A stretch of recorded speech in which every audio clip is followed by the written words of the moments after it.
அதாவது விருதுநகர் மாவட்டம் சிவகாசி அருகே உள்ள சின்னக்காமன்பட்டி பகுதியில் கமல்குமார் என்பவருக்கு சொந்தமான கோகுலேஷ் பட்டாசு ஆலை செயல்பட்டு வருகிறது. 30க்கும் மேற்பட்ட அறைகள் கொண்ட இந்த பட்டாசு ஆலையில் 20க்கும் மேற்பட்ட பணியாளர்கள் பணியில் ஈடுபட்டு வருகின்றனர். இந்த நிலையில் இன்று வழக்கம் போல பட்டாசு தொழில் ஈடுபட முயன்ற போது ரசாயன கலவையில் ஏற்பட்ட உராய்வு காரணமாக வெடிவிபத்து என்பது ஏற்பட்டு சம்பவ இடத்திலேயே 5 தொழிலாளர்கள் உடல் கருகி உயிரிழந்துள்ளனர். மேலும் 2 தொழிலாளர்கள் காயமடைந்து சிவகாசி அரசு மருத்துவமனைக்கு சிகிச்சைக்காக அனுமதிக்கப்பட்டுள்ளனர். இவர்களுக்குமே 60% மேல் தீக்காயம் ஏற்பட்டுள்ளதாக தெரியப்படுகிறது.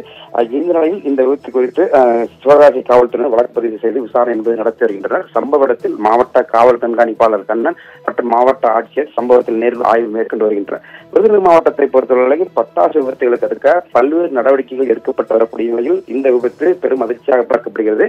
உடனடியாக நிரந்தர தீர்வு காணப்பட வேண்டும் என்பது அப்பகுதி மக்களின் கோரிக்கையாக உள்ளது. ஓவியா.